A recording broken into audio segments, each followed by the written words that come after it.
بسم اللہ الرحمن الرحیم۔ السلام علیکم ناظرین، پاکستان ٹیلی ویژن کے لاہور سینٹر سے خصوصی ٹرانسمیشن کے ساتھ میں ہوں آپ کا میزبان سبوق سید۔ ناظرین، آج ہم بات کریں گے سانحہ جڑاں کے حوالے سے، اور آپ کو معلوم ہے کہ اس وقت وزیر اعظم پاکستان، وزیر اعلیٰ پنجاب، وزیر داخلہ، گورنر پنجاب سمیت پاکستان کی حکومت کی تمام اہم شخصیات جڑاں میں موجود ہیں، اور ان شخصیات کا وہاں پر اکٹھے ہونا اس بات کا اعلان ہے، اس بات کا ثبوت ہے کہ پاکستان میں بسنے والی مارجنلائز کمیونٹیز کے بارے میں اور پاکستان میں بسنے والی جو اقلیتیں ہیں ان کے بارے میں ان کے ذہن کے اندر کیا چیز پائی جاتی ہے۔ ہم جب بھی دیکھتے ہیں پاکستان میں، ہم لوگ جب اپنی ہدایت کے لیے کسی چیز کی طرف رخ کرتے ہیں تو یا تو ہم اسلامی تعلیمات کی جانب دیکھتے ہیں یا اس کے ساتھ ساتھ ہم آئین پاکستان کی طرف دیکھتے ہیں، اور پاکستان میں بسنے والی جو دیگر مذاہب سے تعلق رکھنے والے افراد ہیں وہ اپنے اپنی مذہبی تعلیمات کی طرف دیکھتے ہیں۔ تو دنیا کا کوئی مذہب ایسا نہیں ہے جو ہمیں اس بات کی تعلیم دے کہ آپ معاشرے کو انتشار کا شکار بنائیں۔ قرآن کی تعلیمات، پیغمبر علیہ السلام کی تعلیمات، صحابہ کرام اور اہل بیت کی تعلیمات ہمیں اس جانب ہر وقت متوجہ کرتی ہیں کہ ہم نے اس دنیا کے اندر اس طریقے سے اپنا وقت گزارنا ہے کہ خدا کی جب عدالت لگے تو ہم اس میں کامیاب اور کامران ٹھہریں۔ اور ہمیں قرآن اور حدیث کی تعلیمات بنیادی طور پر اسی بات کا سبق دیتی ہیں کہ ہم نے اپنی دنیا اس طریقے سے گزارنی ہے کہ ہم اس دنیا کو بھی جنت کا ایک نظارہ بنا کے رکھ سکیں، اور اللہ کی جو ابدی جنت ہے اس دنیا میں ایسے کام کریں کہ ہم اس کے مستحق اور سزاوار ٹھہر سکیں۔ آج اس موضوع پر ہم گفتگو کریں گے، اور لکیلی ہمارے پاس پاکستان کے نامور اور جید علماء کا ایک بڑا شاندار پینل موجود ہے، اور یہ وہ لوگ ہیں جنہوں نے معاشرے میں امن و امان کے قیام کے لیے، بین المذاہب ہم آہنگی کے قیام کے لیے بہت شاندار کردار ادا کیا۔ ہمارے پہلے مہمان ہیں جناب علامہ شفاعت رسول صاحب، یہ کونسل فار انٹرفیتھ ڈائیلاگ کے یہ چیئرمین ہیں۔ بہت شکریہ علامہ صاحب، آپ یہاں تشریف لائے۔ میں علامہ صاحب گفتگو کا آغاز آپ سے کروں گا۔ یہ جو جڑاں والا کا واقعہ ہے، ہم یہ دیکھتے ہیں کہ اس کے بعد جڑاں والا کا جس دن واقعہ ہو رہا تھا اس دن پوری دنیا میں اور اہلیان پاکستان کے لیے وہ جو تصاویر تھیں، وہ جو فوٹیجز تھیں، وہ کسی صورت میں قابل قبول نہیں تھی۔ ہر پاکستانی غمزدہ تھا، ہر پاکستانی دکھی تھا، لیکن پاکستان سے باہر کی تصویریں جو گئی ہیں وہاں پر دنیا بھر میں، تو پاکستان کا چہرہ اور پاکستان کا جو آئی ڈی کارڈ ہے اسے مسخ کرنے میں بھی ان تصویروں نے بڑا رول پلے کیا۔ میں تھوڑا سا یہ چاہوں گا کہ ہمارے ناظرین تک یہ بات پہنچائیں کہ پیغمبر علیہ السلام کی جو تعلیمات ہیں بین المذاہب ہم آہنگی کے باب میں وہ کیا ہیں، اور یہ جو اشتعال کی کیفیت پیدا ہو جاتی ہے اسے ہم کیسے قابو کر سکتے ہیں۔ بسم اللہ الرحمن الرحیم۔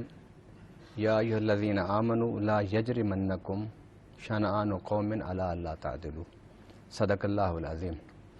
یقیناً اس سانحے کے اسباب کچھ بھی ہوں، لیکن پاکستان کا چہرہ عالمی دنیا کے سامنے اس کی کوئی اچھی تصویر نہیں گئی۔ صحیح۔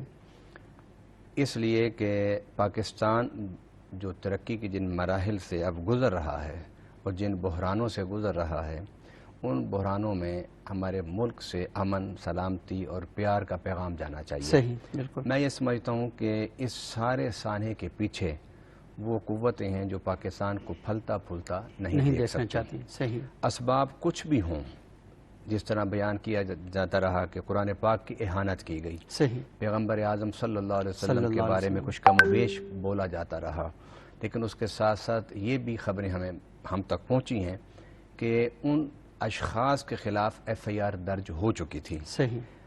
اگر کوئی ایک شخص جرم کرتا ہے تو اس کے ایک جرم کرنے والے کی سزا پوری کمیونٹی کو نہیں دی جا سکتی اور نہ دینی چاہیے، اور یہی قرآن نے کہا ہے۔ صحیح۔ کہ تمہیں کسی کی عداوت، کسی کے ساتھ دشمنی اس بات پر مجبور نہ کرے کہ تم عدل اور انصاف کے راستے سے ہٹ جاؤ۔ صحیح۔ لہٰذا وہاں اسباب کچھ بھی ہوں، ان کو سامنے رکھتے ہوئے ان کی تحقیق ہونی چاہیے، اس کی تفتیش ہونی چاہیے، اس کی انویسٹیگیشن ہونی چاہیے، تاکہ کسی کو بھی جرأت نہ ہو کہ کوئی کسی کے مذہب کے خلاف اشتعال پیدا کرے اور ان کے مقدس شخصیات کے خلاف اہانت کرے۔ اور میں بڑا سوچتا ہوں بعض دفعہ یورپ اور امریکہ کے حوالے سے بھی کہ بڑے روشنی ہے وہاں پر، بڑا علم ہے، بڑی تحقیق ہے اور بڑا عروج ہے، وہ چاند سے آگے اب جانے کی سوچ رہے ہیں۔ وہ اس حقیقت کیوں نہیں سمجھ سکے کہ مسلمان پوری دنیا میں 2.25 ارب ہے اور 2.25 ارب مسلمانوں کی جو مقدس شخصیات میں سب سے بڑی شخصیت ہے وہ ذات رسالت مآب صلی اللہ علیہ وسلم ہے، اور اس کے بعد سب سے مقدس چیز ہمارے نزدیک قرآن ہے۔ اب اگر کوئی اسے آزادی بیان اور آزادی تحریر کے حوالے سے اگر اہانت کا بازار گرم کرے گا تو یقیناً اس کا رد عمل مسلمانوں کی طرف سے بھی آئے گا، اور اگر کوئی کمیونٹی کسی بھی مقدس شخصیت کے خلاف کوئی کم و بیش کہے گی تو اس کا رد عمل آنا تو ایک یقینی بات ہے، اور یہ ایمان کا تقاضا ہوتا ہے۔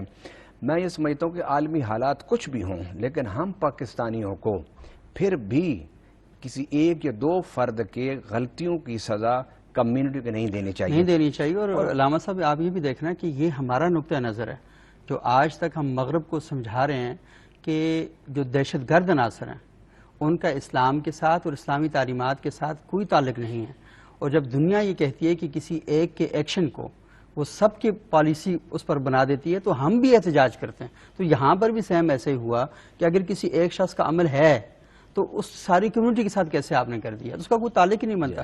یورپ میں اگر کوئی شخص غلط کام کرتا ہے، پاکستان میں بسنے والے مسیح نے اس کا کیا جرم ہے کہ ہم اس کی سزا دینا شروع کر دیں، کیونکہ اس کے عقیدے کا مسئلہ نہیں ہے، یہ فرض کا مسئلہ ہے۔ فرض کے مسئلے کو آپ عقیدہ اور کمیونٹی کا بات بالکل ٹھیک ہے۔ میں نے یورپ کا جو حوالہ دیا ہے وہ اس لیے دیا ہے کہ کہیں بھی کوئی اہانت ہو مذہب کی یا مقدس شخصیات کی اس کی روک تھام ہونی چاہیے، لیکن یہاں پر سانحہ جڑاں والا میں بات کی جاتی ہے، آپ سوشل میڈیا کو دیکھیں کیونکہ ہمیں حقائق کو نہیں نظر انداز کرنا چاہیے۔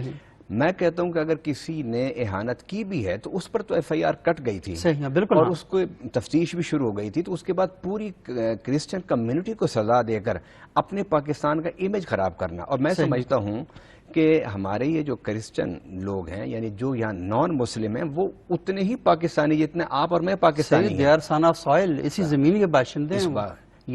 یہاں جو ہے یہ ہمارے معاہد ہیں، ہمارا ان کے ساتھ ایک جدوجہد کے بعد ہم نے یہ پاکستان حاصل کیا ہے۔ قائد اعظم کی قیادت میں جہاں مسلمان تھے وہاں کرسچن بھی تھے، وہاں ہندو بھی تھے، وہاں سکھ بھی تھے، لہٰذا انہیں اقلیت کہنا بھی میں سمجھتا ہوں کہ ٹھیک نہیں ہے۔ صحیح بات، اس لیے کہ یہ ہماری طرح ان کے پاس بھی پاکستانی پاسپورٹ ہے، ہمارے پاس بھی پاکستانی پاسپورٹ، ان کے پاس جس طرح یہاں کے لوگ صدیوں سے اس سرزمین پر رہ رہے ہیں باقی لوگ بھی صدیوں سے اس زمین پر رہ رہے ہیں، ان کا اپنا ہوا ہے۔ اچھا، یہ بہت ہی اہم بات کی علامہ صاحب آپ نے۔ اچھا علامہ شفاعت رسول صاحب، یہ بڑی اہم باتیں ہو رہی ہیں، لازمی ہے کہ ہم چاہتے ہیں کہ ہمارے ناظرین تک یہ باتیں پہنچیں۔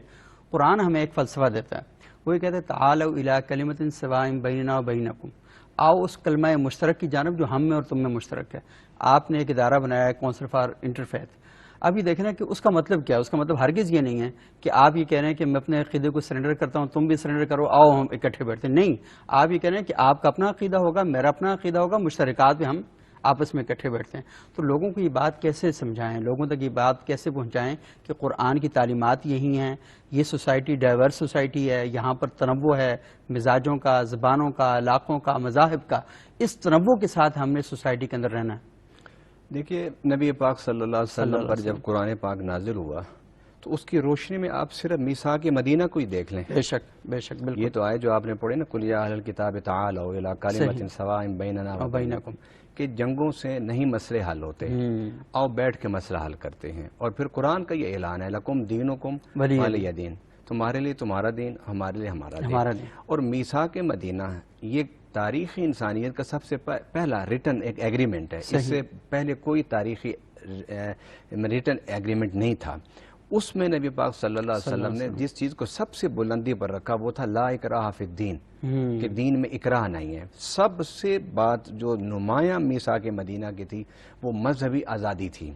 فرمایا کہ یہ جو ریاست مدینہ ہوگی اس میں ہر مذہب والے کو اپنے مذہب کے مطابق آزادی ہوگی کہ وہ عبادت کر سکے، کسی پر جبر نہیں کیا جائے گا، کسی کو مجبور نہیں کیا جائے گا کہ وہ اپنے مذہب کو چھوڑ کے دوسرے مذہب میں آ جائے، اور کسی کو ایک ترغیب اور تبلیغ الگ بات ہے، وہ تبلیغ اور ترغیب ہر مذہب کو دینے کی اجازت ہے، اور قرآن پاک میں بھی ہے ادعو الی سبیل ربک بالحکمۃ والموعظۃ الحسنہ، کہ آپ اپنے تھیوری کو، اپنے ذہن کو، اپنے فکر کو آپ پیش کریں۔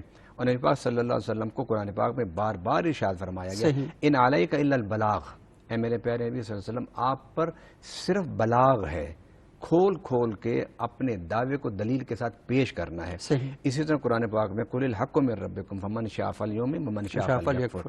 یہ حق تمہارے پاس آ گیا، جس کا دل چاہے اس کو قبول کر لے، جس کا دل چاہے نہ قبول کرے. یہ قرآن کا اتنا واضح پیغام ہے، اتنا واضح پیغام ہے کہ اسلام زبردستی کی بات نہیں کرتا.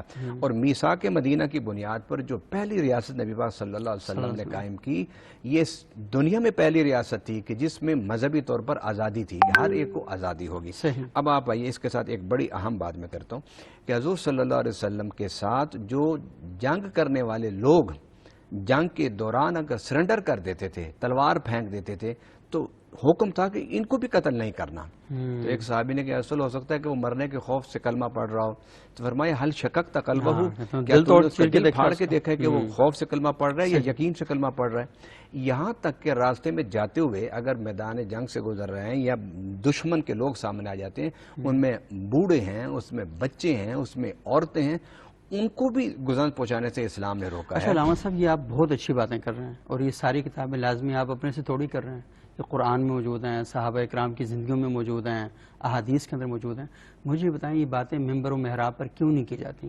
اگر یہ باتیں کی جاتی ہوتی تو آج لوگ ان باتوں کی تعلیمات اور ان کے اس میں عمل کر رہے ہوتے. یقیناً یہ تالی دونوں ہاتھوں سے بجتی ہے، ہمیں بھی کرنا چاہیے. اور جو باقی مذاہب کے لوگ یہاں پاکستان میں رہتے ہیں، میرا ان سے بڑا تعلق ہے، ان کی بھی ٹیون اپنے مذہبی عبادت خانوں میں کچھ اور ہوتی ہے. جس طرح ہم لوگ تھوڑا سا اپنے مذہبی عبادت خانوں میں تھوڑا سا ہماری ٹیون بدل جاتی ہے، کیونکہ ہمیں اپنے آپ کو پاپولر بھی تو رکھنا ہے. اب یہ بھی بتانا ہے کہ میں اپنے مذہب کے ساتھ بڑا مخلص ہوں. اچھا، یہ علامہ صاحب بڑا اہم سوال ہے، سوری آپ کی بات کاٹ کے. مجھے بتائیں کہ میرا ایک مذہب کچھ سیٹ آف تعلیمات دیتا ہے کہ یہ چیزیں جو ہیں آپ نے اس کے مطابق عمل کرنا ہے، لیکن کوئی ایک شخص ہے وہ کچھ ایسے رد عمل کا مظاہرہ کرتا ہے کہ میرے جذبات یہ چاہتے ہیں کہ میں اس کا جواب منہ توڑ طریقے سے دوں، لیکن میرا مذہب کہتا ہے نہیں دینا تم نے منہ توڑ طریقے سے. تو مجھے بتائیں کہ مذہب کی جو تعلیمات ہیں وہ مجھے اس بات کا حق دیتی ہیں کہ میں وہ کام کروں جو میرے جذبات چاہتے ہیں، یا مجھے اس تعلیمات کے مطابق چلنا؟ تعلیمات کے مطابق، کیونکہ مسلمان ہوتا ہی وہ ہے جس کے بارے میں قرآن نے کہا، علامہ اقبال نے بھی کہا، چو میں گویم مسلمانم بلرزم کہ دانم مشکلات لا الہ را.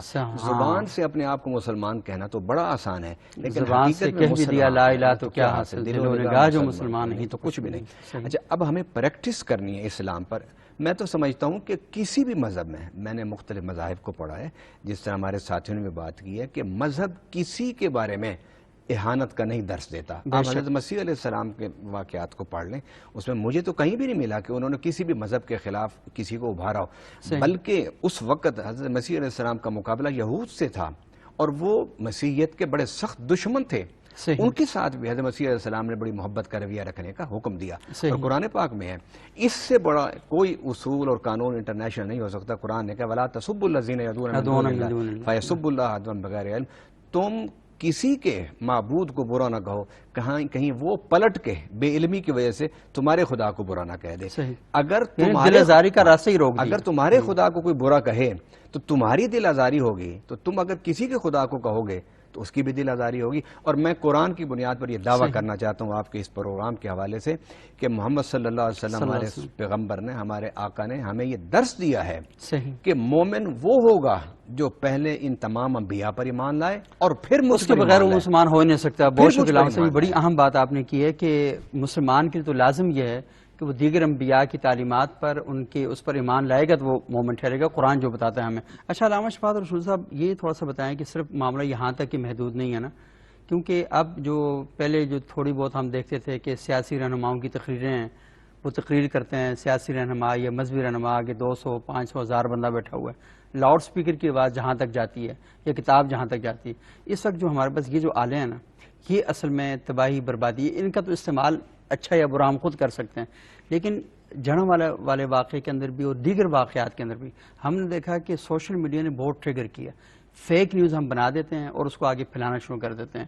اور تھوڑا سا یہ بتائیں کہ ایک تو یہ ہے کہ بغیر تحقیق کے خبر کو آگے پھیلانا، اور دوسری بات یہ ہے کہ ہم مطلب اگر کوئی چیز ٹھیک ہے 100%، لیکن اس سے انتشار پھیلنے کا خطرہ ہے، اس کو آگے پھیلانا، یہ تھوڑا سا قوم کی رہنمائی کریں تاکہ اس چیز کا استعمال وہ ٹھیک طریقے سے کریں.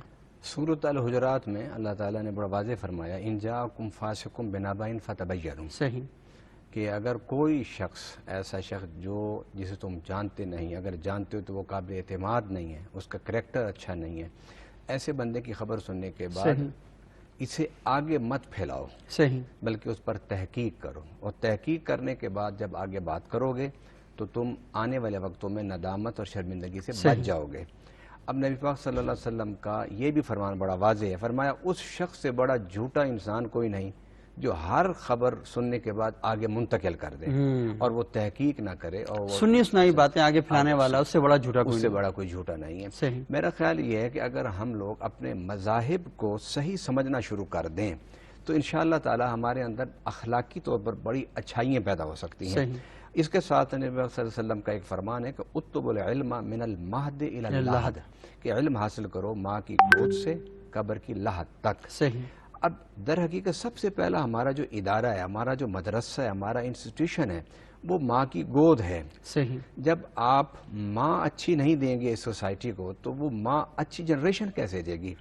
آپ آج جدید دنیا کو دیکھ لیں کہ وہاں مذہب کا انفلوئنس انسانی زندگی میں بہت کم ہے۔ صحیح، ماں کے یعنی انسان کا گھر ہوتا ہے اور اس کے بعد تعلیمی ادارہ۔ صحیح، جب تک ہم ماں باپ اپنے کریکٹر کو، اپنی سوچ کو بہتر نہیں کریں گے، اس میں سچائی، اس میں دیانت، اس میں اخلاص نہیں لائیں گے، تو ہم اپنے زیر سایہ پلنے والی جو ہماری نسل ہے، اولاد ہے، ان کو ہم بہتر نہیں بنا سکتے۔ صحیح، اور اس بات پر میں ایک بڑی ضروری حدیث آپ کے سامنے رکھنا چاہتا ہوں۔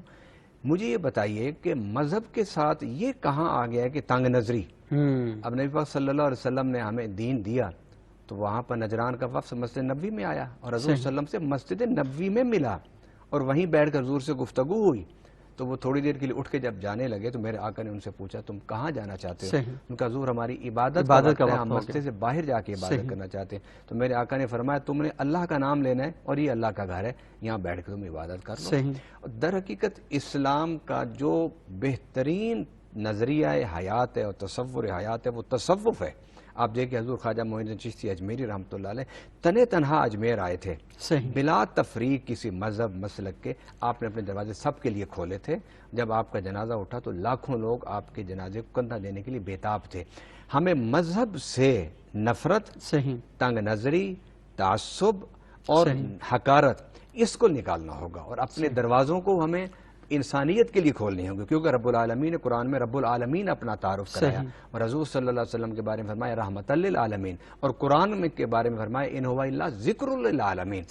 اسلام تو انسانیت کی بات کرتا ہے، لہٰذا ہمیں اپنے مذہبی عبادت گاہ، اپنے اداروں کو انسانی بنیادوں پر کھولنے چاہیے تاکہ ہم ایک دوسرے کے ساتھ بیٹھیں، قرآن ہمیں یہ سیکھیں کہتا اور ہے کہ سمجھیں۔ فَافْصَحُوا يَفْصَحِ اللَّهُ لَكُمْ، کہ اپنی جو صفحے ہیں، اپنی جو دماغ ہیں، اپنے جو دل ہیں، اپنی جو جگہیں ہیں، ان میں وسعت پیدا کریں۔